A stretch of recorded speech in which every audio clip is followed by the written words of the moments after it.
అంగరంగ వైభవంగా సాగుతున్న కుంభమేళాకు లక్షలాది మంది భక్తులు పోటెత్తుతున్నారు. ఇక మరిన్ని వివరాలు మా ప్రతినిధి ఆదిత్య పవన్ ప్రయాగరాజ్ నుంచి ప్రత్యక్ష ప్రసారం ద్వారా అందిస్తారు.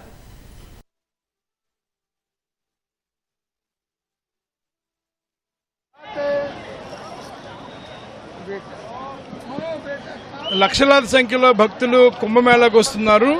నిన్న మొన్న కూడా వారాంతపు సెలవులు శనివారం ఆదివారం కావడంతో లక్షల సంఖ్యలో భక్తులు వచ్చి స్నానాలు ఆచరించారు. ఈరోజు సోమవారం, శివునికి పవిత్రమైనటువంటి రోజు కాబట్టి అదే సంఖ్యలో పెద్ద సంఖ్యలో భక్తులు వచ్చి వివిధ రాష్ట్రాల నుంచి వచ్చి ప్రయాగరాజులో త్రివేణి సంగమ ప్రాంతంలో పుణ్యస్నానాలు ఆచరిస్తున్నారు. అయితే ఈరోజు హై సెక్యూరిటీ జోన్ డేగా మనం చెప్పుకోవచ్చు. ఎందుకంటే కేంద్ర మంత్రి అమిత్ షా ఈరోజు కుంభమేళాలో పాల్గొన్నారు. అందువల్ల మొత్తం అంతా కూడా హై సెక్యూరిటీ ఉంది. చాలా పటిష్టమైన భద్రతని ఏర్పాటు చేశారు. బిఎస్ఎఫ్ అలాగే సిఆర్పిఎఫ్ తో పాటు ఉత్తరప్రదేశ్ పోలీస్ అంతా కూడా ఈరోజు పటిష్టమైనటువంటి భద్రతా పహారా మధ్య కుంభమేళా జరుగుతుందని చెప్పుకోవచ్చు. మనం చూడొచ్చు, దీన్ని పాంటూన్ బ్రిడ్జ్ అంటారు. ఖాళీ పాంటూన్ బ్రిడ్జ్ దగ్గర మనం ఉన్నాం. ఇవన్నీ కూడా మొత్తం ఇలా 30 బ్రిడ్జిల దాకా ఉన్నాయి. అంటే ప్రస్తుతం మనం జూసీ ప్రాంతంలో ఉన్నాం. జూసీ ప్రాంతంలోంచి అవతల వైపు కనిపిస్తోంది ఆ పవిత్ర త్రివేణి సంగమం. ఆ ప్రాంతంలోనే అందరూ కూడా పుణ్యస్థానాలు ఆచరిస్తారు. వారందరూ కూడా ఈ జూసీ నుంచి పవిత్ర సంగమం వెళ్ళడానికి ఈ యొక్క బ్రిడ్జిల ద్వారా, పాండ్ బ్రిడ్జిలు అంటారు వీటి ద్వారా వెళ్తారు. ఈ రోజు మొత్తం ఉన్నటువంటి అన్ని బ్రిడ్జిల మీద కూడా భక్తుల రాకపోకల్ని నియంత్రించారు. ఒక రకంగా చెప్పాలంటే పటిష్టమైనటువంటి భద్రతా ఆంక్షల మధ్య ఈరోజు కుంభమేళా జరుగుతుందని చెప్పుకోవచ్చు. సాధారణంగా ఇటు దారాగంజ్ రైల్వే స్టేషన్ నుంచి చాలా దగ్గరలోనే కుంభమేళా జరుగుతుంది. దారాగంజ్ రైల్వే స్టేషన్ పక్క నుంచి ఇక్కడ రావడానికి చాలా దగ్గరైన ప్రాంతం. కానీ చాలా మంది ఈ రోజున ఒక రకంగా చెప్పాలంటే హై సెక్యూరిటీ నడుస్తోంది. మొత్తం అంతా కూడా కేంద్ర మంత్రి అమిత్ షా రాక, అలాగే ఇతర అతిథులందరూ రావడంతో చాలా సెక్యూరిటీ ఉంది ఈ రోజున. అందువల్ల కుంభమేళాలో చాలా ప్రాంతాలు, ముఖ్యంగా నది మీద ఉన్నటువంటి పాండ్ బ్రిడ్జ్లన్నీ కూడా పూర్తిగా రాకపోకల మీద నిషేధం విధించారు. కేవలం మనకు కనిపిస్తున్నటువంటి జాతీయ రహదారి, అదిగో గ్రాండ్ ట్రంక్ రోడ్ అంటాం మనం, ఆ జాతీయ రహదారి మీదుగా నేరుగా సంగం ఘాట్లోకి వెళ్లి అక్కడ పుణ్యస్థానాలు ఆచరిస్తున్నారు. శనివారం ఆదివారం కూడా సుమారుగా 50 లక్షల పైచీలకు ఇతర రాష్ట్రాల నుంచి వచ్చి భక్తులు పుణ్యస్థానాలు ఆచరించారు. ఇప్పుడు కూడా అదే సమానంగా భక్తులు పెద్ద సంఖ్యలో వచ్చి పుణ్యస్థానాలు ఆచరిస్తున్నారు. మొత్తం మనం చూడొచ్చు, భక్తుల కోలాహలం అయితే కొనసాగుతుంది. కానీ ప్రధానమైనటువంటిది 29వ తారీఖు మౌని అమావాస్య. ఈ మౌని అమావాస్య కోసం 12 కిలోమీటర్ల ఒక పెద్ద ఘాటు నిర్మాణం చేస్తున్నారు. ఆ ఒక్క రోజులోనే సుమారుగా 5 నుంచి 8 కోట్ల మంది భక్తులు వచ్చి పుణ్యస్థానాలు ఆచరిస్తారని ఇక్కడ అధికారులంతా కూడా, ఉత్తరప్రదేశ్లోని అధికారులంతా కూడా పూర్తి ఏర్పాట్లు చేస్తున్నారు. అయితే ముఖ్యంగా అందరికీ కూడా సమాచారం అందించడానికి సమాచార కేంద్రాలను పెట్టారు.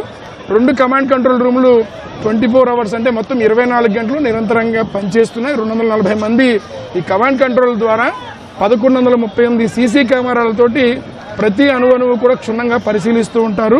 అయితే ఏ రకమైనటువంటి అవాంఛనీయ సంఘటనలు జరగకుండా చాలా రక్షణ వ్యవస్థ, పటిష్టమైనటువంటి రక్షణ వ్యవస్థ ఉత్తరప్రదేశ్ పోలీసుతో పాటు బోర్డర్ సెక్యూరిటీ ఫోర్స్, సిఆర్పిఎఫ్, ఇతర దళాలన్నీ కూడా పూర్తిగా సెక్యూరిటీ విధుల్లో చాలా పటిష్టమైనటువంటి సెక్యూరిటీ విధులు నిర్వహిస్తున్నారు. అలాగే వచ్చేటువంటి భక్తులకు ఏదైనా వారికి సమాచారం కావాలంటే ఆ సమాచారాన్ని అందిస్తున్నారు. ముఖ్యంగా 29వ తారీఖు మౌని అమావాస్యకి ఒక 5 నుంచి 8 కోట్ల మంది పైగానే భక్తులు పుణ్యస్థానాలు ఆచరిస్తారు. దానికి తగ్గట్టుగానే ఒక ప్రత్యేకమైనటువంటి ఘాట్ నిర్మాణం చేపడుతున్నారు. తర్వాత 3వ తారీఖు వసంత పంచమి అంటారు, సరస్వతీదేవి ఉద్భవించినటువంటి రోజు. ఆ రోజు కూడా పెద్ద సంఖ్యలో భక్తులు వచ్చి పుణ్యస్థానాలు ఆచరించడానికి తగ్గట్టుగా ఏర్పాట్లు సాగుతున్నాయి. ముఖ్యంగా సాంకేతిక పరంగా ఆర్టిఫిషియల్ ఇంటెలిజెన్స్ వినియోగించుకుంటున్నారు. అలాగే ప్రత్యేకించి ఒకవేళ ఈ కుంభమేళాలో ఎవరైనా సరే తమ వస్తువులు పోగొట్టుకున్నా, ఏదైనా మొబైల్ ఫోన్ పోగొట్టుకున్నా తక్షణమే సహాయం అందించడం కోసం ప్రత్యేకమైనటువంటి హెల్ప్ లైన్ సెంటర్ ఏర్పాటు చేసి వెంటనే వారికి తగినటువంటి సహాయం అందజేస్తున్నారు.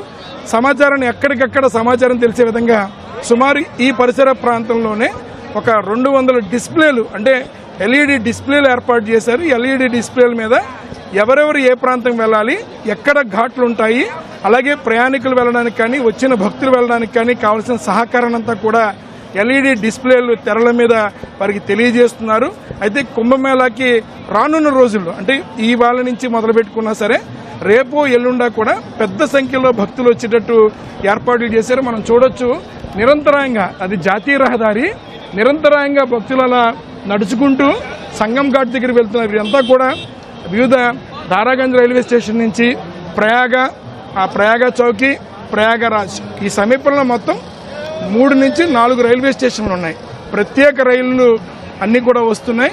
ఆ రైళ్ల ద్వారా వచ్చిన వారు, ఇతర వాహనాల ద్వారా వచ్చిన వారంతా కూడా నేరుగా, అంటే ముఖ్యంగా కుంభమేళాలో సుమారుగా 3 నుంచి 4 కిలోమీటర్లు నడిచేటువంటి పరిస్థితి ఉంది. ఎందువల్లంటే సెక్టార్లుగా విభజించారు. సెక్టార్లోకి ఎక్కడ కూడా వాహనాలు రానివ్వరు.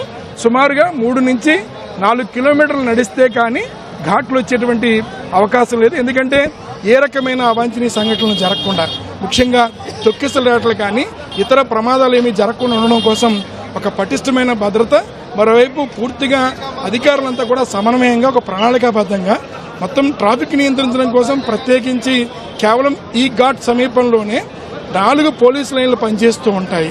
40 పోలీస్ స్టేషన్లని ఏర్పాటు చేశారు. అలాగే పటిష్టమైనటువంటి భద్రత నిర్వహిస్తూ ఎక్కడికక్కడ భక్తులకి ఎప్పటికప్పుడు సూచనలు చేస్తూ ఉంటారు. ఎందువల్లంటే భక్తులు వెళ్ళేటువంటి వారందరికీ ఒక రకమైన దారిని ఇస్తారు. అలాగే భక్తులు రావడానికి ఒక రకమైన దారిని ఇచ్చి, అంటే ఏ రకమైనటువంటి తొక్కిసలాట జరగకుండా పూర్తిగా నియంత్రించేటువంటి విధంగా ఉత్తరప్రదేశ్ ప్రభుత్వం ఈ కుంభమేళా నిర్వహిస్తోంది. దారాగంజ్ రైల్వే స్టేషన్ చాలా దగ్గరగా ఉంటుంది. ఎందుకంటే దారాగంజ్ రైల్వే స్టేషన్ నుంచి 3 కిలోమీటర్ల పరిధిలోనే కుంభమేళా ప్రాంతమైనటువంటి త్రివేణి సంగమం రావచ్చు. ప్రయాగరాజ్ కానీ ప్రయాగ చౌకీ కానీ ఈ 2 రైల్వే స్టేషన్లు కూడా సుమారుగా 8 కిలోమీటర్ల దూరంలో ఉన్నాయి. అంటే 8 కిలోమీటర్ల దూరంలో ఉన్నటువంటి ఆ రైల్వే స్టేషన్ నుంచి ఒక సగభాగం, అంటే 4 కిలోమీటర్ల వరకు కూడా ఆటోల ద్వారా, ప్రైవేటు వాహనాల ద్వారా, బస్సుల ద్వారా ఈ త్రివేణి సంగం ప్రాంతానికి చేరుకోవచ్చు. అక్కడి నుంచి మాత్రం నడక మార్గంలో మాత్రమే భక్తులు లోపలికి వచ్చేటట్టుగా అన్ని ఏర్పాట్లు చేశారు. ఒక్కసారి మనం చూడొచ్చు, మొత్తం అంతా కూడా పూర్తిగా భద్రతా వలయాన్ని మనం పరిశీలిస్తున్నాం. ఈ రకంగా ఎక్కడికక్కడ పోలీసులు ఉంటారు. లోపలికి వెళ్ళడానికి ప్రత్యేకించి బారికేడ్లు ఏర్పాటు చేశారు. ఆ బారికేడ్ల ద్వారా వచ్చినటువంటి భక్తులు కావచ్చు, వారందరినీ, విఐపీలు కావచ్చు, భక్తులు కావచ్చు, అతిథులు కావచ్చు, వారందరినీ కూడా ఈ రకంగా లోపలికి పంపించి తొక్కిసలాట జరగకుండా చాలా ఒక ప్రణాళికాబద్ధంగా ఈ కుంభమేళాని నిర్వహిస్తున్నారు. 29వ తారీఖు మౌని అమావాస్య, ఆ రోజు చాలా పెద్ద సంఖ్యలో భక్తులు వచ్చి పుణ్యస్థానాలు ఆచరిస్తారు. అందుకోసం తగ్గ అన్ని ఏర్పాట్లు కూడా ఉత్తరప్రదేశ్ ప్రభుత్వం చేస్తోంది.